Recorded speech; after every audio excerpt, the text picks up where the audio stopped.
Good morning and welcome to the Pinellas County Tourist Development Council meeting for February 20th, 2019. We'll go ahead and introduce ourselves, starting with Mr. Satterfield. Tony Satterfield, Alden Suites. Chuck Prather, the Birchwood, St. Petersburg. Julie Ward-Bajolski, City of Dunedin Mayor's Council appointee. Good morning, Doreen Moore, TRS, Travel Resort Services. George Credica, City of Clearwater. Russ Kimball, Sheridan Sankey, Clearwater Beach. Good morning. I'm Jim Dean, Visit St. Pete, Clearwater. And I'm Karen Seal, and I'm chair of the Pinellas County Commission as well as this Tourist Development Council. Good morning, Michael Zoss, County Attorney's Office. Good morning, Keith Overton, Tradewinds Resorts. Good morning, Cookie Kennedy, Mayor of the City of Indian Rocks Beach, representing all the beach communities. Good morning, Tricia Rodriguez, the Tropics Boat Tours and the Clearwater Ferry. Great. Okay. Well, I just have really one comment to make, or two. Welcome to Mr. Dean. Thank you. We're glad that you're here, and Glad to be here. We look forward to continued progress. And we're, like I said, we're glad you're here. Thank you. My second comment is about the letter that we talked about last month and I distributed from Commissioner Janet Long. And it's concerning the tourist development tax funding allocation discussion. What Mr. Burton, the county administrator, and I have mapped out is that the county commission will have a transportation meeting probably early next month. And then hopefully at our March meeting, we'll then have our own discussion. And then we'll schedule, hopefully in April, a joint meeting between the County Commission and the Tourist Development Council. I just kind of wanted to lay out the schedule for you all so that you had a heads up as far as what's going to happen in the near future. And the next item is approval of the TDC minutes. They aren't complete yet, so we will move those minutes to the March 13th, 2019 TDC meeting. Welcome, Mr. Henderson. Would you like to introduce yourself? Apologies for being a little late. Phil Henderson, Starlight Cruises, South Pasadena, and the Deer Beach in Clearwater. Great. Okay, are there any public comments at this point? Okay, County Attorney report, Mr. Zoss. I have nothing this morning, Commissioner. Thank you. Okay, next is Visit St. Pete Clearwater Chief Operating Officer report, Tim Ransberger. Good morning, everyone. Morning. I have two items, capital funding and ALETA funding. First on the capital funding, before I bring up the discussion on the City of Clearwater and the Phillies, I just want to remind you where we stand with regard to the other applications. So we had 4 other applications in addition to the Phillies. One of those is with the Salvador Dali Museum, and because that request is more than $10 million, we will bring that forward to the BCC for a preliminary review, then back.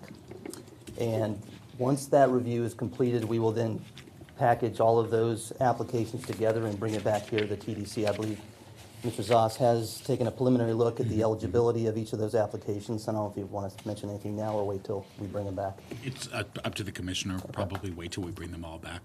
Okay. So we will bring that back in front of the BCC in March. I think once Michael has a chance to thoroughly review it and then give us an opinion, that's the appropriate time to discuss that aspect. Okay. So on the Phillies, last summer and fall, as former County Administrator Mark Woodard was exiting out, he assigned the task of managing the Phillies application to myself, Dennis Long, our consultant, and Director of O&B, Bill Berger. So I would like to ask Bill and Dennis to please come up to walk you through the current status of where we are with the Phillies application, City of Clearwater application, and explain to you where we currently are and where we will be going moving forward. So, Jim and Bill. Sorry, Dennis and Bill. Good morning. Good morning, Bill. And if we could pull the materials I just put on the screen, up on the television screen, that'd be great. So what I want to walk you through is the overall high-level process that we'll be walking through for this application. It is a Category E Tourist Development Plan application, and as a result of that, the process map that you see on the screen here is something that's part of your agenda package, and the green highlighted area right here is where we are today. We've already gone through the first step, which was to have the Board of County Commissioners provide conceptual approval of the application. That allows us to be able to take the next steps in this process. The current step right now is for you as the Tourist Development Council to look at the draft deliverables, which I'll review with you next, and be able to provide us input on whether there are any additional deliverables that you feel are necessary for us to be able to have as part of the package that we would be considering as staff, and then bring back to you for consideration, ultimately the board for consideration of the funding request.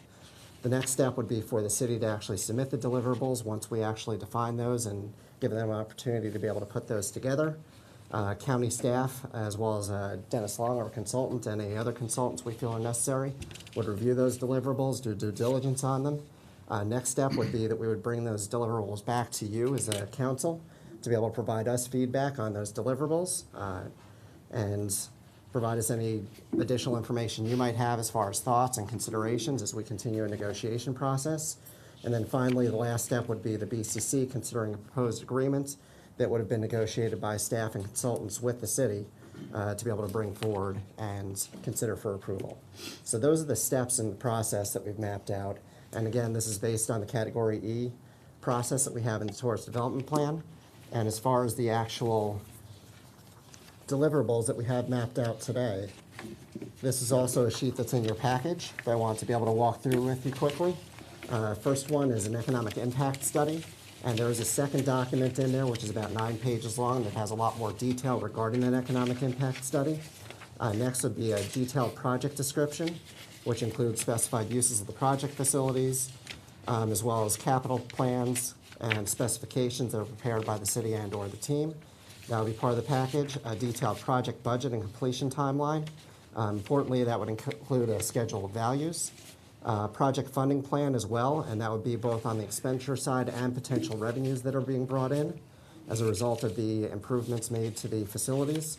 Marketing plan, and that's very important to this council, obviously, because the marketing plan is something that we want to make sure is supportive of marketing this destination jointly with VSPC and the Phillies together, as well as the city. And then finally, the other deliverables are existing and proposed license or license agreements, any deal term sheets, operating and maintenance costs that are related to the facilities, long-range planning documents, and then any facility feasibility studies. On top of that, depending on what materials we see come back in the deliverables initially, we may identify additional deliverables that we need to see to be able to clarify and gain additional insights that will help with the process moving forward. So that's the information I want to share with you regarding the process and our steps here. And at this point, I would be looking for any kind of guidance that you as a council may provide in terms of additional deliverables that you think are necessary for us to be able to do appropriate due diligence. Mr. Satterfield? Is there anything in these documents about use of the field for purposes, for whether it be our sports department or someone else? And if that's the case, do the Phillies have the final say on that, or the city of Clearwater? I would expect that would be subject to the term sheet that the Phillies and the city would put together, and that because that's part of the deliverables, we would gain insight into what that would mean to us. Okay, so we don't know yet. I would say that at this point, we don't know definitively anything. Okay. Until we get those deliverables, I don't want to say that anything is set in stone. There was a request that came forward for a certain funding amount. That funding amount is something that the board has provided some feedback on, and if we're supporting that funding amount, maybe the deal term sheets that are put in place right now stay the same. If that funding amount's not the same, that may be something that changes. Okay, thank you. Mr. Credicus? Let me give a little bit more information, if I can, at least in part. Right now, obviously, we have the minor league Clearwater Threshers that use the field during the summer months for the minor league season. But they arrange their schedule sometimes around events that we have. For example, we've had the AAC and the Big East tournament there. We've had various softball tournaments there. So they try to adjust to help us out. And also, for example, Clearwater High School has its graduation program there on the field. So the Threshers and the Phillies work with us in the city to try to make the fields available as needed, as long as it doesn't interfere with their, operations during the summer. Thank you, Mr. Mayor. Any other questions or comments? What is a Gantt chart? A Gantt chart is something used for project management, so it actually shows in graphical form when different milestones are achieved during the course of a project and allows you to look at when those milestones are concurring with one another. Okay, thanks. Well, I think you've laid out an excellent process and deliverables. I want to emphasize in the first bullet point, the economic impact study, it's the projected incremental increases in annual measurable returns generated from tourists. So I think that's a very important point. That'll be considered for the other capital project funding programs that Michael and Tim will be, and Bill will be reviewing as well. So it's an important thing to consider. Thank you for all the hard work on this, Bill, and we look forward to the process and the deliverables. Great, thank you very much.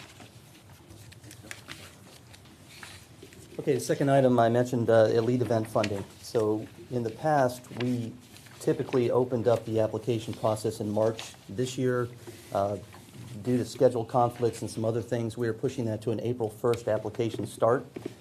And what we anticipate would be a 4-month window to get applications in and close it at the end of April, and then set up the committee review for sometime in May, bring it to a full TDC review. One thing that we're going to do this year that we weren't really consistent on in years past is to have our agency, BVK, look at all of the marketing deals so that, or proposals, so they can weigh in on the value, the strengths, and the weaknesses of these proposals. So in addition to staff review, we will now have our agency reviewing this process, and that'll run a parallel path with the committee review. So working with Commissioner Seal's schedule, we'll try to get that on board. May is going to be a very busy month. In addition to TDC, we've got the budget meeting, and we'll have this committee meeting, and who knows about capital funding. So bear with us as we try to get your schedules cleared on that. Thank you. We, just so you can start thinking, you all approved the committee structure, and so did the Board of County Commissioners. There are, who serves as myself as chair, and then 6 TDC members, Tourist Development Council member, 4 from the tourism industry. So be thinking about if you wish to serve on this committee, and at the March meeting, we'll ask for volunteers. The other part that we talked about, we had a pre-meeting to discuss this agenda and talked at length both about the capital projects as well as the elite event funding. And what we're going to propose is that the committee will score it, but then we're going to have an outside consultant also review the elite events and give us some kind of economic impact as well. More, I mean, similar to what we're doing for the capital project funding, just so that we start to really see that rate of return that we've been asking for everything that we do. And I see Tony smiling. And if I could, Madam Chair, for those who are new that would want to volunteer for that committee meeting, it typically in the past has been about 5 to 6 hours. It depends on the number of applications, and we won't know that till it closes out. But typically that'll run from 9 in the morning to about 2 in the afternoon. So when you're looking to volunteer, that's the block of time that you'll be asked to commit to. Thanks. Does anybody have any questions? Okay, thank you, Tim. Thank you. Next are department reports. Research update, Leroy Bridges, Vice President of Visit St. Pete Clearwater Digital and Communications. Good morning. Good morning. Welcome, Jim, to that seat. It's been an interesting couple weeks, kind of getting you up to speed with the organization and welcoming you on board, and I'm Thank sure you. this board will enjoy having you. It's been a great experience from my perspective as well. I was asked to give a little bit of an update on research, and the presentation you're about to see, I did give back in December. So some of you who did attend Tourism X, thank you for that, and I'm sorry. But for those who didn't, it really does give a great synopsis of where we've been from a research perspective, the journey we've been on, and where we are now, and not just in terms of the data available, but the evolution and the journey that we've taken, which is the foundation of all of our marketing, both traditionally that Mary and Katie are going to talk about next, but also digitally. So I'm going to dive into this. This isn't just a new age of research. This isn't just about new sources. This is about new ways of delivery for you all, new ways of delivery and communication with our partners. It's really a completely different approach and handling of all of our research and metrics within the destination. And this wasn't us. I said this at the event. This wasn't us that long ago. We had outdated technology. we had one source of information, and we weren't leveraging all of the digital research around us, and it was very fragmented and very siloed. Now, we still leverage intercept surveys, and they're a very important tool, 400-ish a month, but they're only 400 surveys a month, and so we don't base everything off of just those intercept surveys. We lean on a lot of other sources now, and one of the big challenges was how that data was housed. And all of you are familiar with seeing a lot of this material. These are many of the reports that are posted monthly on our partner site for TDC members, most importantly this one. And the biggest challenge that I had and that I think you all have and our partners had was this data was very rigid. You cannot do a 6-month look or a 12-month look or you can't dive into the data. It's not visualized, it's in a static PDF. And so one of the objectives over the last 24, 18 months has been to try to pull this data out of these rigid forms and place them into a system. I've talked about the business intelligence tool at length with this group especially, but put it into a system that allows our partners, our team, and you all to better understand what that data says and to use it at will whenever you'd like and access it and be able to ask questions based off of it. Not just old technology, but difficult reports. And we have a lot of different data sources. And so this was our third challenge, really, is diving through the many different places that this data is coming from and trying to make sense of it all. Smith Travel Research, airports. And Smith Travel, that's an interesting one that, again, up until about 18 months ago, wasn't readily available to our staff. It was kind of being routed through one direction. So we've opened this up. We've made it more transparent. All of this information pulling into one place, not just for us, again, but for you all as our board and for all of our partners to leverage. And one of those big data sources is AirSage. And again, I've talked about AirSage till I'm blue in the face quite a bit. I love it. You guys know I'm a data geek. And AirSage is incredibly powerful because instead of relying on 400 intercept surveys to determine our source markets, we're using millions and millions of data points to determine those markets. This is a time lapse for the month of November or October, and it shows points of interest and visitation of people coming into the county. What we're able to do is leverage these millions of data points to better understand our customer. And Mary and Katie will go deeper into how we build that marketing plan on top of this data.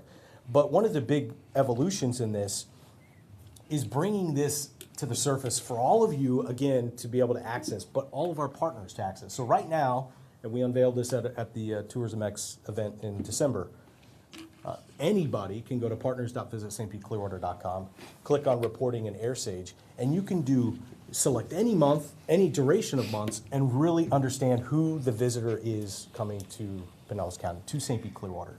That's never been available before until now. And it really was a priority for me not to just get access to this data, but to allow the data to be accessible to you all and our partners. Again, this research revolves around what you all need and what our partners need. We're here to serve you guys. I think for a long time our research was very self-serving, but not as externally focused as it needed to be. Leroy, yeah. Can you explain the source of AirSage, just in case not everyone understands that? Sure. So AirSage uses as is very common now in big data, they use a panel of cell phones, millions upon millions of cell phones. In the data world, they call it a panel. And so whether you're using a weather app or Gas Buddy or any number of apps on your phone, in that mile-long terms and conditions, you're agreeing to share your anonymous location data. And so what they do is they take that panel, we fence off Pinellas County, and anytime somebody comes into the county and stays overnight, we can track where they originated from and how long they came, where they went within the destination, and when they left. And so we take that, they aggregate it anonymously, and we can determine. We can't ask people we can't ask a million people questions, but we can ask people a million questions. And so this allows us to access millions of data points in real time and base our marketing plan off of it. It's by far the greatest source of visitation and data metrics that we've ever had. Again, I think one of the challenges for us internally was interpreting the data and using it. Now we have this business intelligence tool that has it online, and you could very easily, and I'll show you in a second, interpret the data and take it in. And as a hotelier, as a restaurant, or as an attraction, understand who your source markets are real time. Any questions?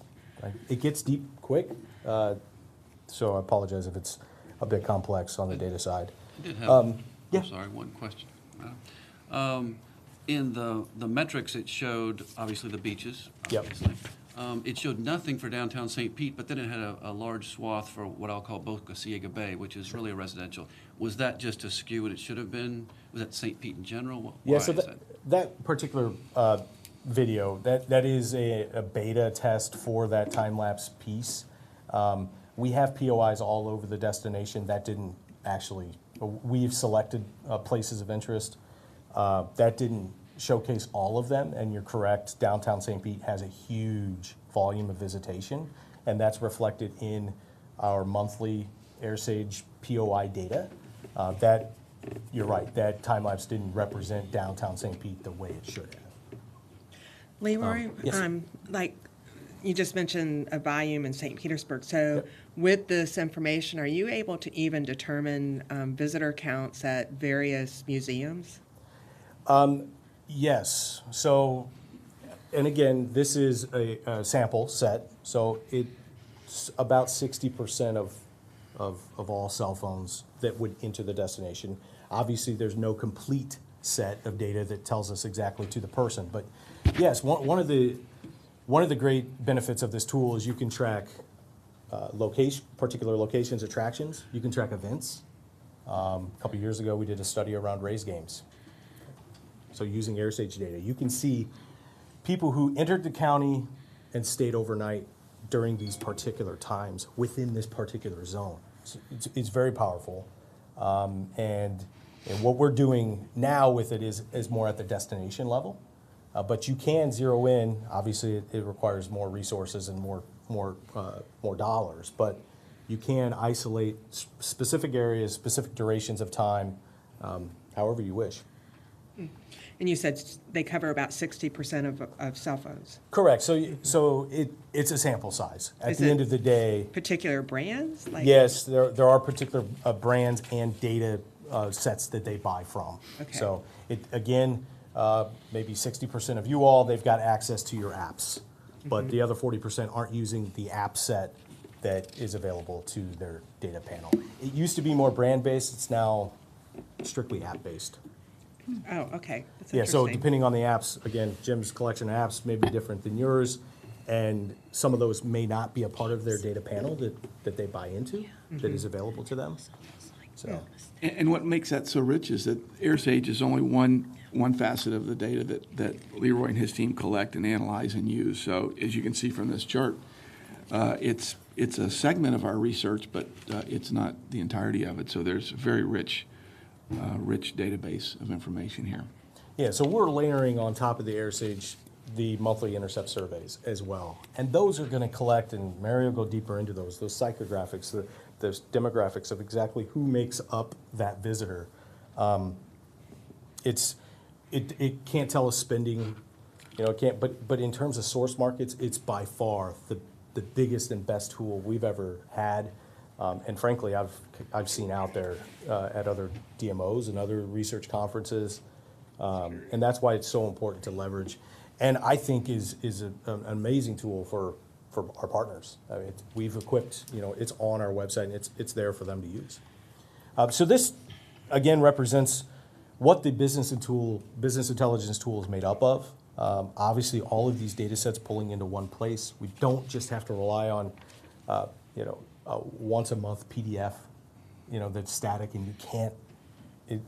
If you wanted 2 extra months, good luck. Find another PDF, and then you've got to maybe add those numbers up. It's really complicated, and you've got to create another report or another Excel sheet or whatnot off of it.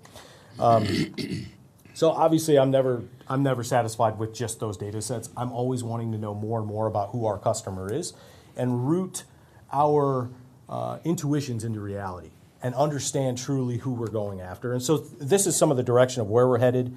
We've already gone down this path. International research at the final phases of an international research study. The most comprehensive look we've ever done at understanding our international markets. Should have that report at the end of March. So we'll have now spending, and we're partnering with Tourism Economics. They're a group that's spun out of Oxford, the Oxford Economics. We are now going to have spending for the top 50 markets, source markets to the U.S. So if you say, how much is Brazil spending in St. Pete, Clearwater? I can tell you that now, moving forward with this data. Again, we've never had access to this type of data. It's never been at our fingertips, and I'm excited to start to roll this out and equip you all with that, as well as our partners.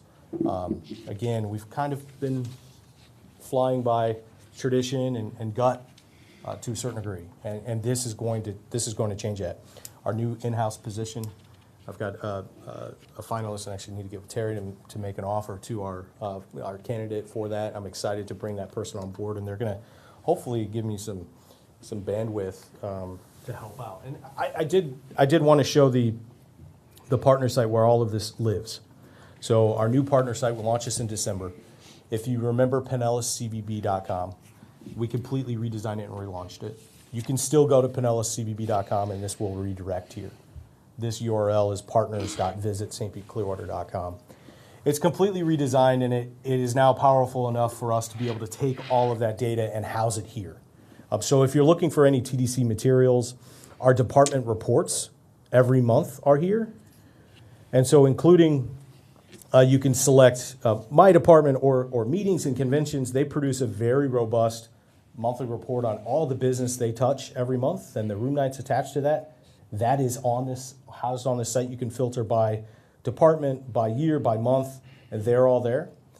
You will notice they're 2 months behind. We do that to line it up with the bed tax collections. So that's how those are structured. But if you click on reporting, you'll see that we've got bed tax here now. And so instead of clicking on December and you get a PDF that pops up and it's the same thing that you have in front of you, you now have access to the business intelligence tool.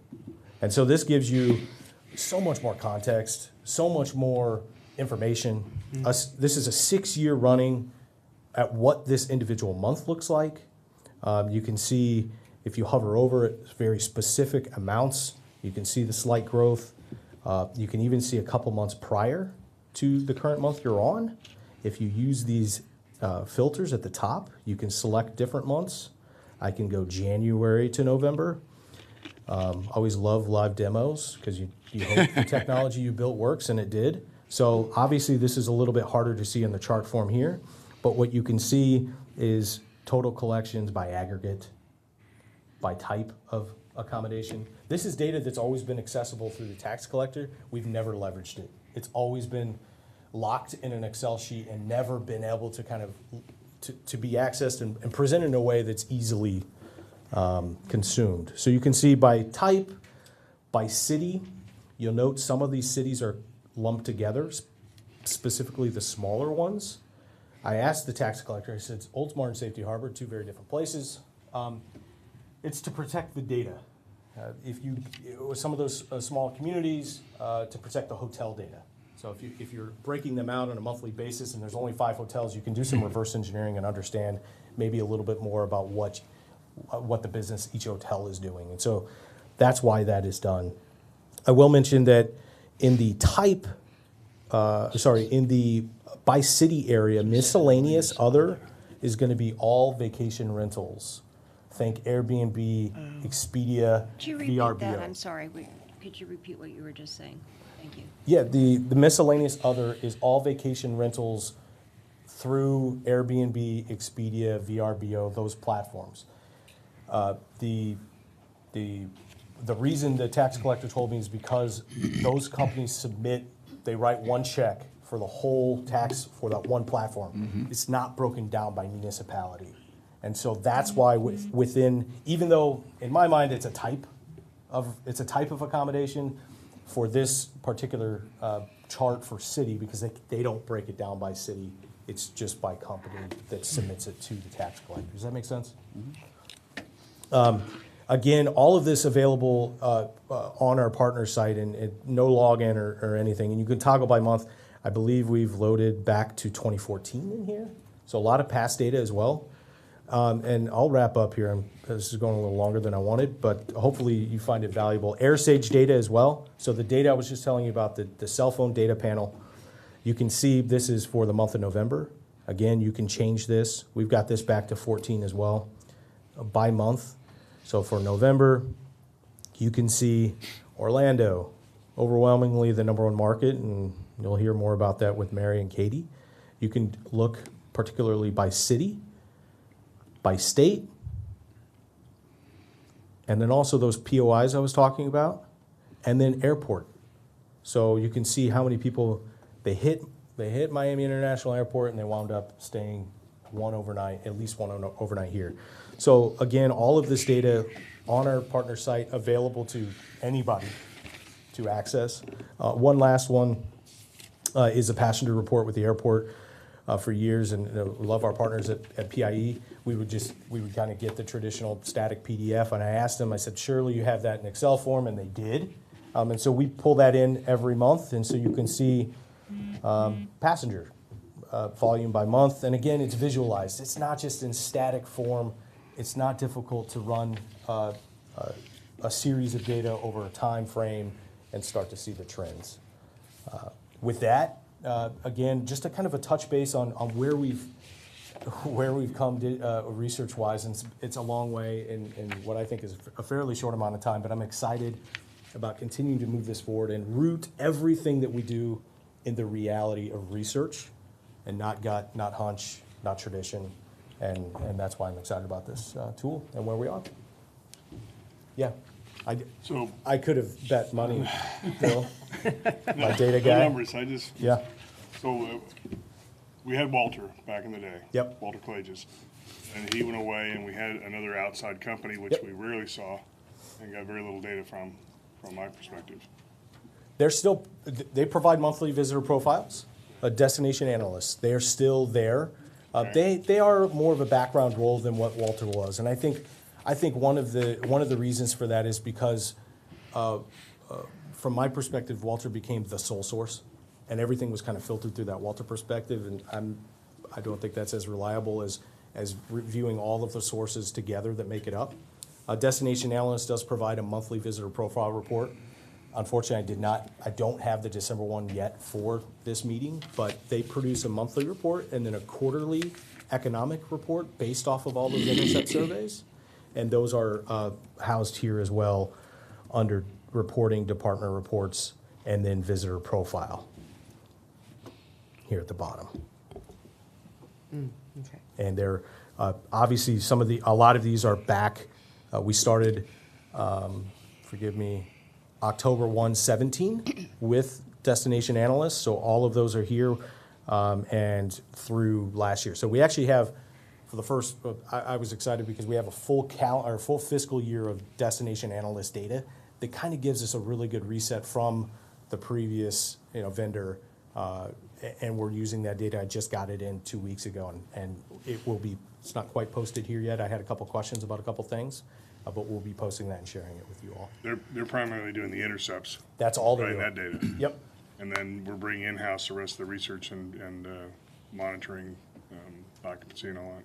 Yeah, the in-house research position really to lean on the external parties involved, so the air sages, the DAs, to make sure that we're getting the data that we need into the BI tool and that it's flowing out to you all and our partners. But yeah, pulling in Smith Travel, because that's now coming direct to us. It was going to Walter years ago.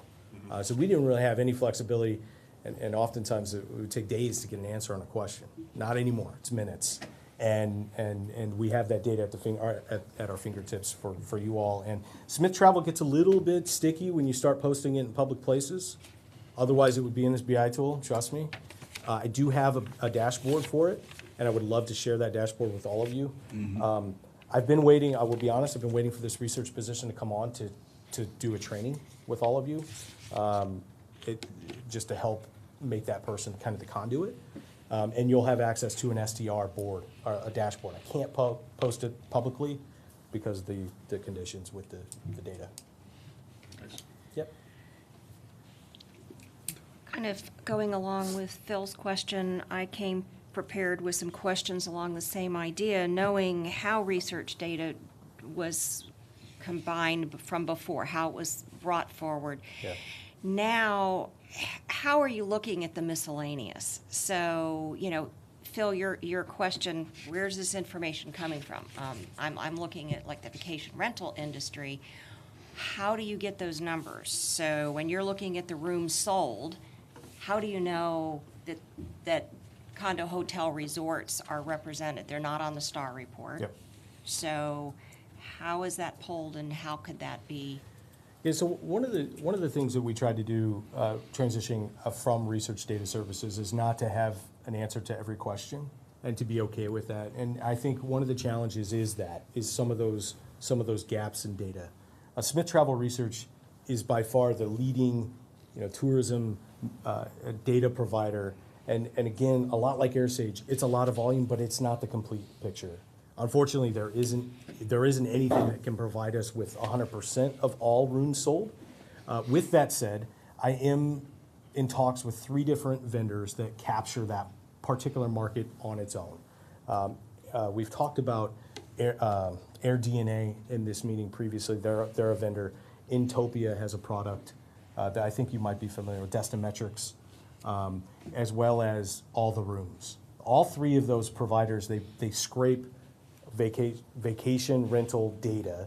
And so a lot like Smith Travel, they can give you ADR for a vacation rental for the entire destination. How many rooms were sold, how many beds, how many length of stay, et cetera. We haven't quite gotten there yet. I would expect over the next 6 to 12 months that we will have a data provider for that. I'm not quite sure, as I stand here right now, if we're going to be able to blend that in STR. I'm not quite sure it would make sense, because they are very different data sources, maybe a bedroom versus a room. The prices are going to be very different depending on the platform.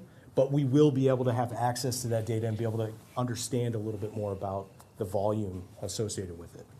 Because I think it is a large volume. Yep. that isn't necessarily being portrayed in any of the reports.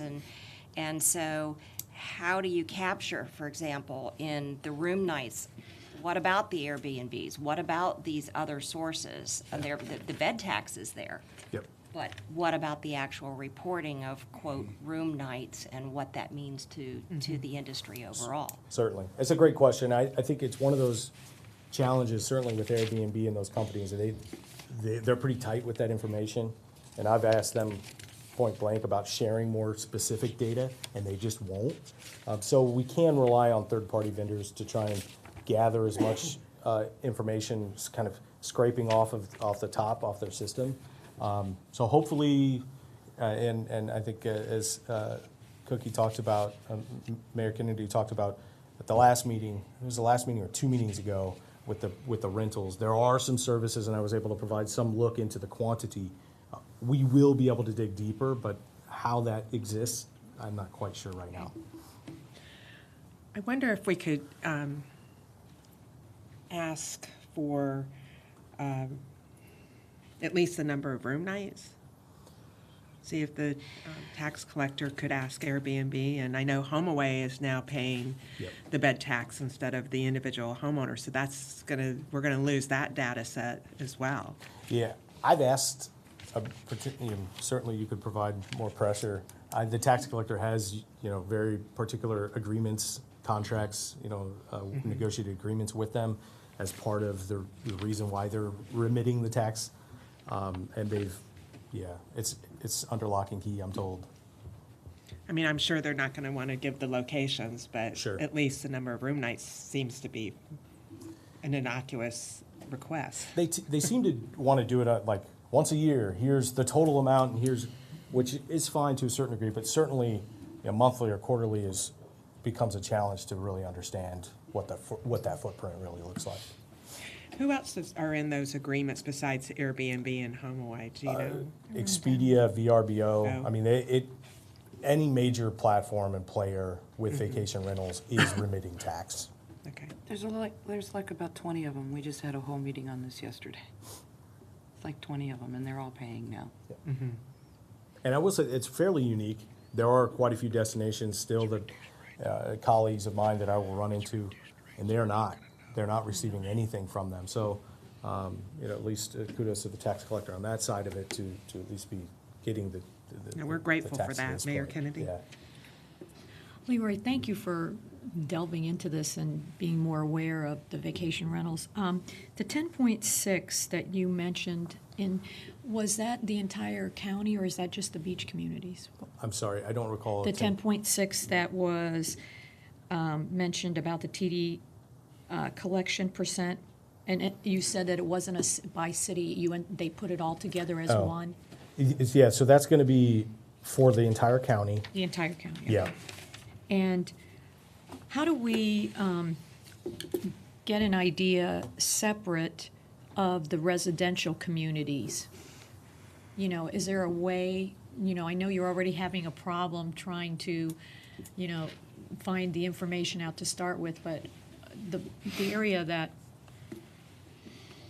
some of the cities are faced with is, we have two different groups here. We have the commercial tourist development on the Gulf side, and then we have specific areas that are designated, but then we have the residential community, and so that's the piece that is there a way to find that out? Yeah, the tool provides you exact information by municipality, by all of that. Now, I don't know if any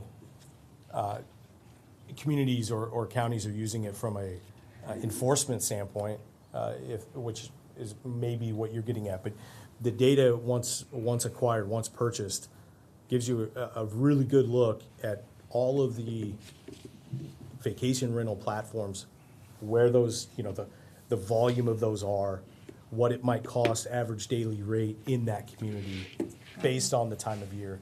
It is, again, a lot like Smith Travel, but through that vacation rental lens. Okay. Have you purchased it? I have not. Okay. And again, bit of transition, also this research position. We've got a lot of data flowing in, been standing this up. And so I'm optimistic, hopefully within the next, I've kind of been putting off these conference calls with a couple of these groups to evaluate with this new hire side by side. Thank you. Yep. And again, my hope would be that it's flowing through this business intelligence tool onto our partner site. Again, not just for our use and for your use, but for our partners' understanding and use as well. Yeah. I was going to ask this later, it's going to come up, but since we're talking about it, December shows, Smith Travel Research says we're in a negative, Yep. but our tourist development tax is positive. So STR doesn't include the miscellaneous? It does not.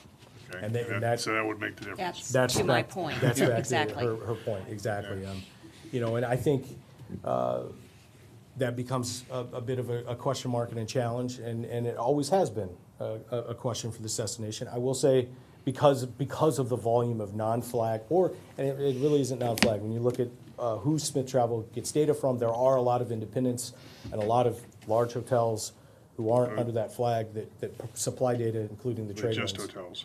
Yes, that's correct. No vacation rentals in that data set. So hopefully, maybe in 6 months, we could say, okay, STR says down, but AirDNA shows an increase that month, and that kind of gives you that delta of the increase in bed tax. ADR is a big player in this as well, obviously. I'm a little confused on this, but who pays the tourist tax in as miscellaneous. Apparently they do, so the person who owns that accommodation doesn't pay it Correct. anymore. They're just like a wholesaler. Yep. And all it's done at the end point. Yeah, so the platform figured out a while ago that why it's not fair of us to put this on the owner. We're gonna tack it onto the top. They've got the mechanisms, and then at the end of the month, they settle it out and pay it in one lump sum. Otherwise, yeah, you would be relying on Mr. Dean to cut a check to the tax collector every month, and that's where some of the issues of remitting the tax out obviously stem from. Yeah, that's where it should be. Yeah. Hopefully not too much data this early in the morning. Sincerely though, I'm happy to dive into any of this at length. I can talk about it for hours, and I'm happy to do so with any of you at any point in time. So, Leroy, I'll say, thank you, and you're doing a great job. And I've only been here for a couple of weeks, and I'm very impressed with the level of analysis. And this is a process. I mean, this, as you can see, the data is not exact and it's not perfect, but I think over time it will continue to improve, and we'll find those gaps and we'll fill those, and we'll continue to refine how we look at it. But it's impressive what we have at our fingertips that we can use, and I think as we move forward and as you fill your position and we start answering more questions, I think we're going to get better and better information. And know too that this is a little bit of looking in the rearview mirror. And so the team is going to be using this to try to look through the windshield. And as we plan, Mary's going to talk about our marketing initiatives. And you can imagine how useful this is as we start developing our plan for next year and understanding where people are coming from, where we should be marketing, where the richest pools are to go after in terms of our marketing expenditures, the trips, all the travel that we take. So I think we're scratching the surface here, and Leroy has really opened Pandora's box in terms of what we can do in the future. So I think it's very promising. Jim, if I may, when you talk about looking forward, I think that's one of the areas that I've really wanted to improve as an organization. You know, we should be able to, in my estimation, let you all know. Obviously, the individual hotels have a lot of data at their fingertips and can really tell the pulse 6 months down the line. But one of the great things about having Smith Travel Research flow directly to us is we get a quarterly forecast. And we get to understand now, kind of looking forward, where maybe a little bit prior to we were blind flying in the future. And that just shouldn't be. I mean, we should be the experts of what the product looks like and where the destination's moving 18 months in the future. And I'm confident that's where we're kind of at, and we're moving more in that direction. I'm excited about it. The other comment I'd like to make too is that we talk a lot about an ROI on our investment. We spend a lot of money in marketing and promotion, and so, you know, since I've sat with Tim and with Leroy and the team in the office and talked about how we spend our money and where we spend it, and are we generating a return for the things that we're doing, this data really provides us with some insights into where we're being effective and where we're not. And I think as we go forward, we're gonna be a better operation in terms of directing our resources in the right spots and being more coordinated. So I'm encouraged by it. I think it's fascinating.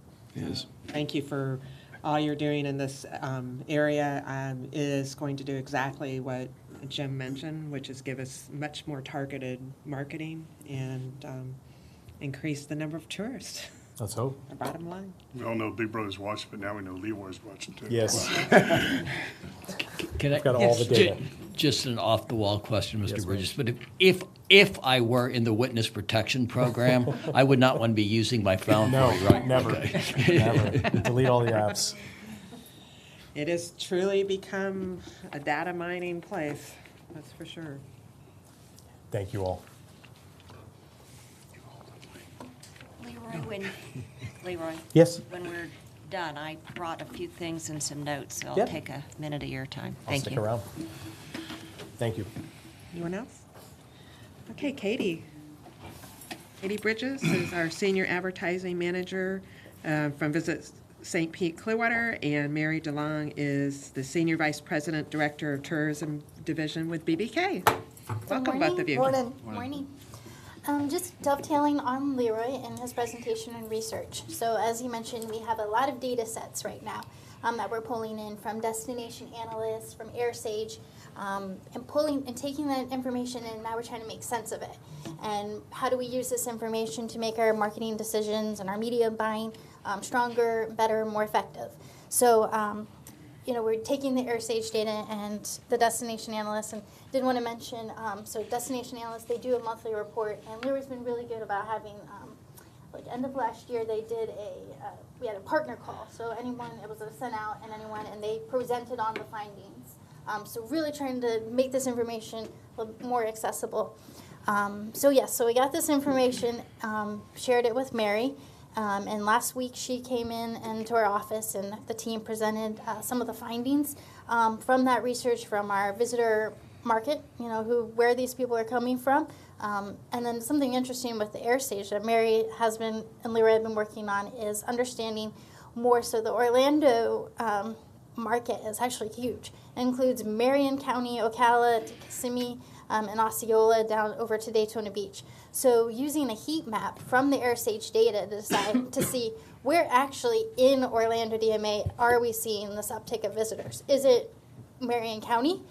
Which that's what we've seen recently, is that it's more people from Ocala rather than downtown Orlando that are coming our way. So using this research to make our decisions more informed. So I'll let Mary kind of take it away with some of the research that we found. Great.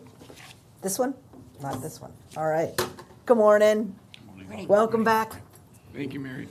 Couple things before I get rolling. Just to follow up on one question you asked, Commissioner Seal, we do have these points of interest. There are 15 currently points of interest that come with the AirSage data. They were originally set up when we started getting this information. AirSage has this data already collected, and then, I don't know, it might have been 2015 or something, we went to them and said, we want as far back as you can give us, which was 2013. So it was interesting. Maybe it was even 16 when we first got the info. Anyway, we were able to get historic info. At that time, they did give 15 points of interest. Just while we were talking about them, I pulled them up on my computer. I think we probably need to flush those out a little more. It might cost us more money to be able to get a few more points of interest in there. But the two things that are interesting that we can look at, one is, and the sample size is big enough because of how many coming in, we can look at points of interest specifically by market of origin. So this isn't quite as relevant for you guys, but one of my other clients is Columbus, Ohio. And they're drawing from Cincinnati and Cleveland both. And so in that instance, I'm able to go into this AirSage data and say, they're trying to do this whole summer campaign about a zoo and a science center when Columbus and Cleveland both have killer zoos and science centers. Let me see if those people are really coming from those markets and doing these things. And that's the kind of stuff that we can do with the POIs here as well. Clearly, it's not quite the same because everybody is coming for the beach. That's first and foremost, and we're looking at the individual beaches. But we do have Dali in there. We do have we have Busch Gardens, the Temple Aquarium, John's Pass. So we are seeing some of the flow tarpon. One of the things actually in the points of interest right now that's most interesting to me, and I've been watching, one of the biggest points of interest for our visitors is Sarasota. But it's a day trip. Good. Really? But Sarasota. Sorry. I was trying to keep it on the low now. So that could be Ringling. Absolutely. Mm-hmm. It's going down to Ringling. It's going down to, St. Armand Circle. But but it's really high. So it tells me a couple things. Maybe we partner with them and do more talking about how it's a day trip, because I don't want them staying overnight. So how they can do that. If it's already automatically happening, how do I control the situation? So that's a little bit of how we're using some of that data. So I don't want to get too crazy, but I do think and when you raise that, I think it'd be interesting from a historic perspective. We have the current POIs, but we might want to add a few moving forward. Mary, can I ask a question? When you said they're here for the beaches, I think we all know that, but is there a way to separate out whether some of these people are coming for the arts and culture, and that's the only reason they're coming? Or is this too yes. general to? Yes and no, and quite frankly, I don't know that the numbers would be, quite frankly, so small. I mean, when you look at where they're going already, the total numbers, and then how many are going to this beach, or this beach, and then the number that are doing, they're not inclusive. I could say, and again, we could put a thing around and say, I only want to know if people went here and only here. I don't know what I'd really do with that because they're not, the numbers are so small. I mean, again, we know right now, Dolly, it's relatively as smaller than I would have thought it is. We also have International Plaza on there. So we have some of the other big attractions in town. I don't know if there is another way That's our draw. We have to so just many different points. confine that just before. In terms of volume, no, but what the DA intercepts tell you is who that person is and what they're spending. We have actually an arts traveler profile. So every quarter in the quarterly reports from Destination Analysts, we break it down into the arts traveler, the family traveler, the luxury traveler, and the beach traveler. And what you can understand is what that average spend looks like for that person, how long they're staying, and that's a profile that's built off of Destination Analysts. We're not going to quite get the volume question in terms of the hundreds of thousands or what that might look like, but you can understand what that profile of that arts traveler looks like. Okay, thank It's you. a little different, but. Hi, Mary. Madam Chair. I did have a comment. There's a citizen in St. Petersburg, and he is interested in breaking our council up. And his concern is there's not enough of the 12 million or so that we spend in advertising. For St. Petersburg, he says, we have, as a bed tax, invested in the Dali quite a bit, and we're going to invest, I believe, some more. We've got quite a bit. We just invested in the new museum that's coming up, the Arts and Crafts Museum. Yep. Tom James just invested tens of millions of dollars in his museum. So there's almost a museum tour, and you'll see his concern is you'll see the Dali Museum, but you don't necessarily have a separate. His concern is almost all the advertise is see the beach, go to the beach, that whole thread that we do it. So I just think it's something you may want to ponder to have maybe some targeted advertising for museums or St. Pete itself, because that person, hopefully they don't get traction. I don't agree with their philosophy, but to take this TDC, it's happened before, I think one or two examples in the state where they've broken them up into two TDCs. Ultimately, it's still the county commission's decision where the money is spent. We're only an advisory board. But I think his concern has gotten some traction in Tallahassee, so I think it's worth a discussion.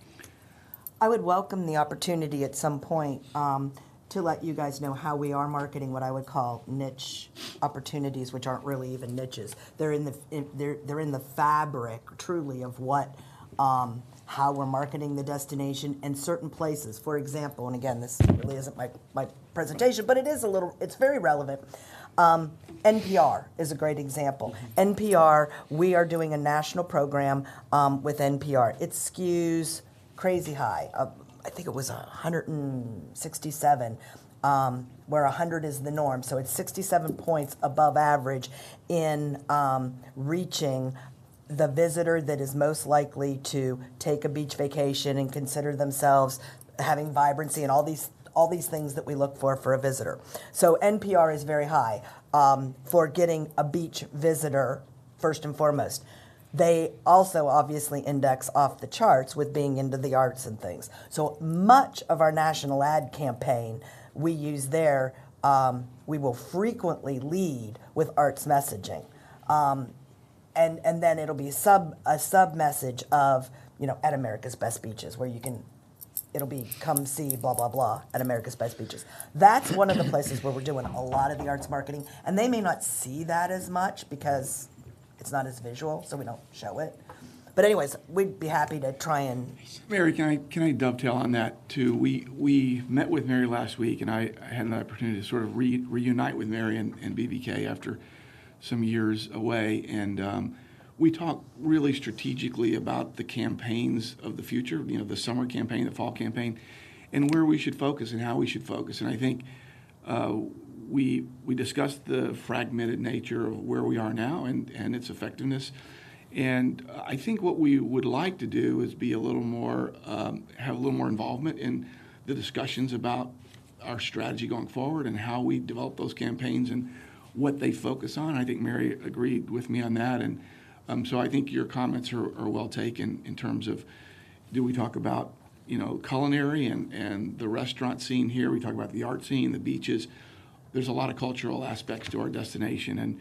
And so we want to be very measured in what we do going forward and have everyone's buy-in on it. So I don't know if that's the way it's worked in the past, but I think that's the way it probably should, from my perspective, how we would do it going forward. And absolutely. And make sure everybody's on board with that. So I appreciate your comments. And I think just even what you just said, the emphasis even right there, the difference between arts and culture, and a cultural tourism emphasis and an arts emphasis, and if we're all happy with one or the other, just even teasing those apart and looking at that. So hopefully, and I know we're going to talk a little bit about a marketing subcommittee. Those are some of the kinds of things that I'm hoping we can dive into in more detail to really get some strategic direction.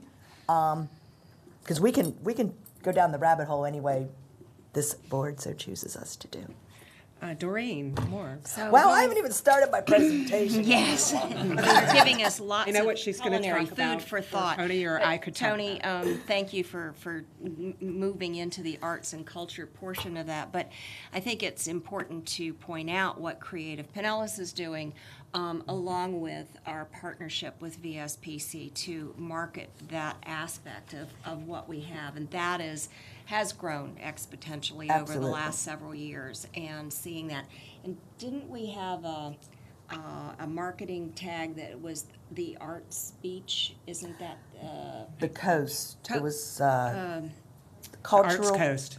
the Arts Coast? Thank you. Yes. So incorporating those kinds of thoughts, but to Chuck, this person's concern, I think that we are already growing ways to accomplish more than just marketing the beach, and that's huge to see that the arts and culture as a part of the huge message that we have. There's so much more for people to do. They may come and stay at the beach, they may go to the Dali, but there's so much more. And just throughout for the information as well, Creative Pinellas is tasked also with becoming almost like an arts chamber of commerce. Thank you. And so, again, kind of being out there with doing even more marketing and with our partners, with the chambers and with others to emphasize the arts. Okay. Tony, do you have anything else to add since you're the only board member now? Not a whole lot. I think one of the things that I have heard since being put on that board is you don't spend enough money and time advertising arts and culture. And I had to ask repeatedly to say, well, what is the amount that we spend? And I know that it's not that cut and dried because it's part of our visitor guide. It's part of this. But that's kind of a goal, so that we that are interacting with these folks realize you're a fabric of the overall marketing. But we do advertise you, and talking points that are legitimate talking points about what we do to advertise that particular segment. And just to conclude on my side, the Visit St. Pete Clearwater does an excellent job of, and you can't put a dollar on it, but how many times they invite foreign travel writers or domestic travel writers, and they do these huge pieces in the magazines and newspapers around the world, and there they do highlight museums, restaurants, Tarpon Springs, whatever around Pinellas County, and they're great pieces to read, whether you're Delta Sky magazine. So that's... And that's normally always a strategy, is that you lead with your key driver in advertising, and when you can, they're not the lead driver, so you market all of the other stuff through your owned media, through your paid media, through your promotional media, through PR, earned, all of that. So it makes sense that that's where emphasis would be, and so from some of those different disciplines. Anyway, all good? Okay. Now I'll roll On to here. your actual presentation. Okay, so we do. Did you hear we got some new research? Actually, though, one thing that isn't really true. I mean, we have not been sitting, sort of blind steering at all. It's been a lot harder. I mean, Leroy showed we've had a lot of this data now for a while, but it's been in this spreadsheet, and this spreadsheet, and this PDF that has taken hours and hours to put together and make sense out of. And now it's shared with the industry. But we have been using this data for a while. Once we did get AirSage in, I think it was 2016, that did inform and turn on some lights that was new info. And we keep getting some new info. As Katie mentioned about the mapping, we're seeing how important Orlando is. And now it's like, well, let's drill down. What does this really mean? I-4 is a problem. Is it really over there? Is it up here? And to be perfect, so we're now going back to the AirSages going, I need metadata. I need more detailed data. So now we are getting mapping. We don't have it yet. So I can't tell you the answer. Is it Marion County yet, or is it the Heartland? But we're asking the questions, and they're hopefully going to have the data for us to be able to make decisions for the summer, even more pinpointed. So we know we've got money like earmarked for billboards, but that's going to wait until we know exactly where we need to hopefully put them. So, and they mentioned too, Destination Analysis, just 2 weeks ago, we finally got the first annual report. So that data combined. But again, we're still working on it. It's not broken out seasonally yet. It's like, oh, I need it that way. So again, this is all sort of an evolution, and we're just pulling the curtain back a little bit. All this new stuff, how we're really using it. So the biggest thing is it's helping us, learn more about the almighty visitor. And I'm going to start really for you at a very out here, and then we're going to come down pretty quick. Because some of this is not new news. We know that domestic is clearly where our bread and butter is. 88% domestic. East of the Mississippi remains still the main driver. Interesting, our while international is only 11%. Canada is the majority of the international visitation, followed by the UK. This regional snapshot, again, what regions are the ones that delivering most of our visitors? Florida continues. I mean, again, we knew Florida is important. This is overnight visitation. I need to make sure that point is clear. And again, one thing just with AirSage, because everybody always thinks they've figured out the aha. But so one of the ahas is, you might have a phone from when you lived in California, and now you're visiting, so they're going to think you're a visitor from California and not from Cleveland. Mm-hmm. It knows where your phone sleeps. So it knows that your phone hasn't slept in California for a long time, and it knows that it sleeps most of the time in Cleveland. So when you go to California with your local California phone, you're going to be tagged as a visitor once you spend a night there. So again, there's they've sort of got this worked out. So lots of our overnight visitors are, and we take out Pinellas County from this. We field it out. So 37% of our total visitors, overnight visitors, are coming from Florida. The Midwest is our second biggest market at just 20%. And then third is the Northeast at 17%. And finally, this Mid-South at 13%. And before I move on, does anybody have a question possibly about what states might make up these? Midwest, Northeast, we're good? Okay. Oops. Yeah. Top 15 states, nope, that's the regional. The top 15 states, again, Florida was its own state before, so still 37%. But you might find Georgia, New York, and are both tied for number 2 at 6%. So you got 37% of all visitors are from Florida, and the next highest is 6% from Georgia and New York. The number 3 markets are Ohio, Illinois, and Michigan at 5%. So again, 37%. We are, whatever, Matt. Don't make me do math. That's why I'm an ad girl. How many? Is this staying in accommodations, not visiting friends and relatives? No, this is staying in paid accommodations, not visiting. So 42% are staying. Actually, no. We don't know if they're staying as VFR. Just overnight. That's all we Just know. overnight somewhere. Yes. A house, friends, Correct. Sleeping relative, somewhere. or- They stayed overnight. So yes. Even so, take 12% or VFR, and they're still acting and doing and having an economic impact, but aren't relating to our bed tax. Take some percent off. It's still, No, we still want to we bring it. can't ignore the importance Definitely want to bring of this market. Then we dive into seasonal visitation. Again, Florida being 32% of winter. That is new news. We did not think, we always thought Florida was our summer market, and it is 42% Florida in the summer, but it is still by far our number 1 market in January through April at 32%.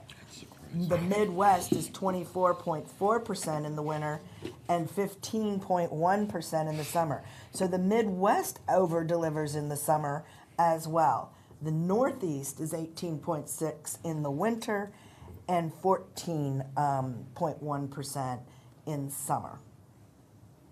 And the South is also, it's 11. It's 11 in the winter and about 14 in the summer. So ironically, all but the Northeast are stronger, our May through August time period, than the others. Mary, Northeast would be Philly to New England? Right. Would that be New it? York, Pennsylvania, Jersey, Virginia, Massachusetts, Maryland, and Connecticut. Okay. And within here, we dive into specific, yes, and then this is next. So where are they really, And Orlando, by far, is number 1 of that Florida.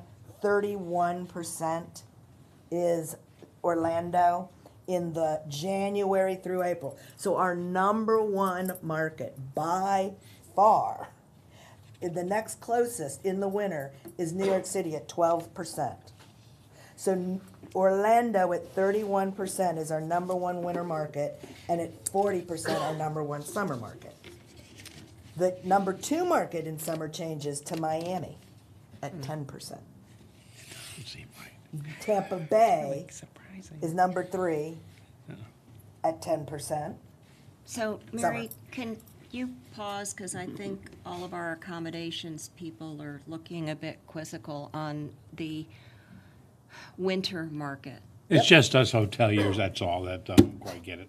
But the rest do, I'm sure. Keith, I'm sure, has this. Okay, speaking for myself, I'm just, as you say, this is new. Right. But I just find that surprising. I don't see our guests as a majority coming from the Orlando market, not unless their phone data set and the intelligent mining of information is that they're really from somewhere else and they're coming in through Orlando and they're sneaking in and we're counting them as being from And Florida. they're, because of this, where they sleep, and they're not really tourists, and we have a little thing with the mapping right now because the number 1 place they're coming from prior to is right around the Disney hotels, which isn't where they're living, so we're trying to work that out. But the number of years of data that we now have of theirs, the trend shows this is accurate.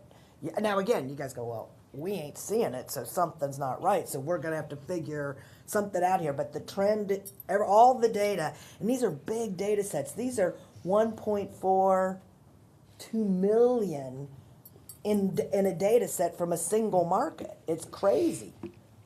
So it is, I mean, this is what the data's showing us. Mary, I'll say this, you know, we've all been in business for a long time, and I think you have to marry data with your instinct sometimes, and we all have different data sets. You collect a lot of data in your own operations, and so we have to sort of take all this together in terms of how we make decisions. But this is interesting information that you're sharing. It's, so, I mean, it doesn't mean, you know, so New York is 12%. Miami, even in the winter, it's saying it's 9%, so it's our number 3 market in the winter. That's new info. I'm just be perfectly honest with you. I'm not understanding what's going on with Miami right now in this data set, and then now I went back into the trends. Miami is coming up as crazy important, and I think we need to do some additional, it's like, it's telling us something, and we're gonna have to do some dives into, are you guys seeing it, and why are they really coming, and what are they doing? I wanna dig into the points of interest with these Miami folks, because Orlando I get, I'm not understanding what's going on with Miami. Mayor, I just want to make sure I understand something you said. So if I'm an international visitor who is staying in a hotel in Orlando, and I come over here, that person is going to register They're as not from. being registered at all, because your phone isn't part of this deal. So this has nothing to do, now what about a domestic visitor that stays in Orlando? Yes, but you're gonna, so now, that's where, and you can talk about the domestic visitor who stays in Orlando is now a visitor to us. They're a visitor, and they're from Cleveland. We're not gonna know they came from Orlando prior to, based on the general info. All we're going to know is that person's from Cleveland. Correct. When we do this mapping, if we are seeing huge numbers coming from hotels around outside of Disney, all that's really going to do is saying we're getting lots of post-Disney tourists. We're not going to know which ones they're doing, but that's pretty much what that's going to tell us. And we're going to write that off as it relates to anything for local market. And then international visitors don't register at all. No, because of the data just isn't available. Okay. GDPR, et cetera. We're close, I hear, to adding Mexico and Canada. Canada would be a huge addition. Sure would. So Huge. as we start to try and figure out that market from a large data set, we know they come. A lot of them own second properties, you know, all of these things, and it's hard to really understand the specifics, but yeah. I have a question. Does it start, is there a certain amount of days that it sleeps before then you connect it to the next one? Does it start with a certain amount of days? Yes. Like if they're 60 to connecting, 90 for days. example? Yeah, 60 to 90 days. They Okay. use a data trend. Okay. Anything else? Okay.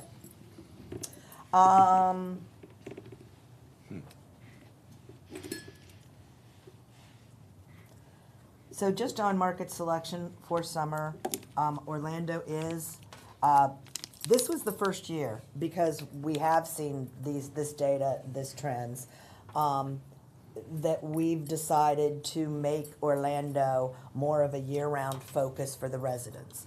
So last fall, that decision had been made. So we had a very aggressive campaign in Orlando running through March. So the recommendation has been that we would continue to have a similar emphasis in the summer, but we're going to wait to make specific decisions until we can get this mapping and really see, because it's so big, where we really want to home. Our secondary markets for summer are coming out to be Miami and Tampa Bay. Tampa was usually our number 2 market anyway. The data is showing that Miami has greater volume. So again, our recommendation is going to be to do a little bit of research and dig into Miami and find out what are they doing, why are they coming, and can we get more of them. Again, all these markets, unfortunately, are very expensive markets that we're operating in. The third key market is New York City. While the visitation isn't as strong as Q1, it still is in the top 4 as far as delivering overall volume year-round. So we have some programs that we're looking at to continue our presence from the beginning of the year into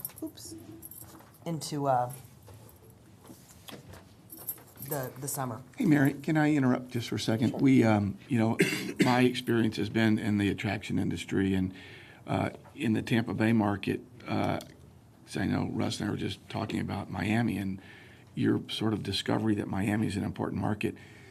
We found that Miami was an awfully important market to Busch Gardens. And again, we're a theme park, but there might be something there. And I know we all kind of scratch our heads and think they have beaches and they have arts and culture, and so why would they be leaving Miami to come here? But certainly they were doing it for the theme parks. And we got a lot of visitation from Miami across the bridges in Tampa. So there might be something there, and I think more analytics are needed to try to figure out exactly why they're coming and what they're doing.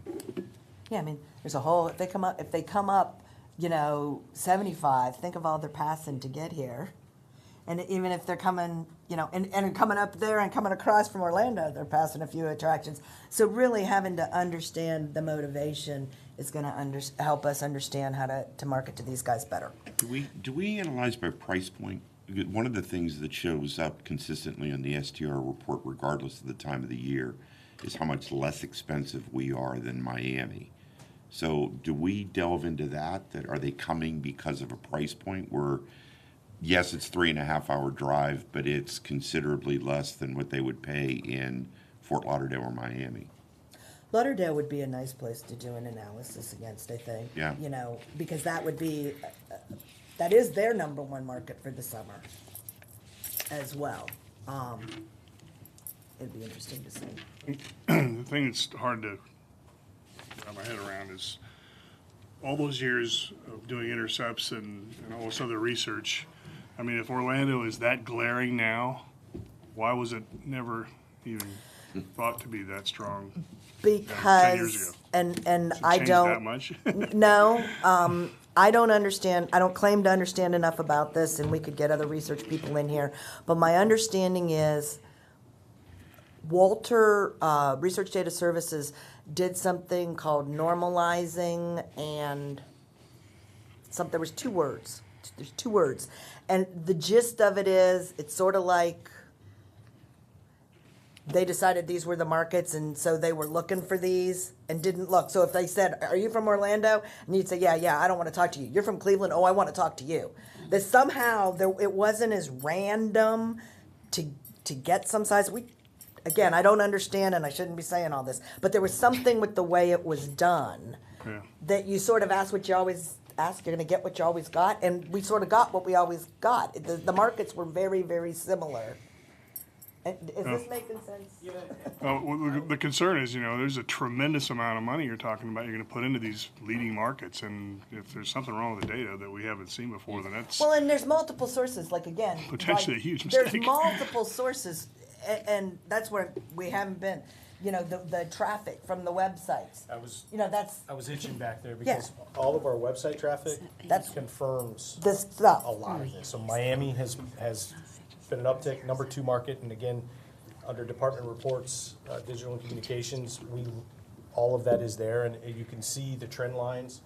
When I combine our Google Analytics with this AirSage data, there's a lot of consistency.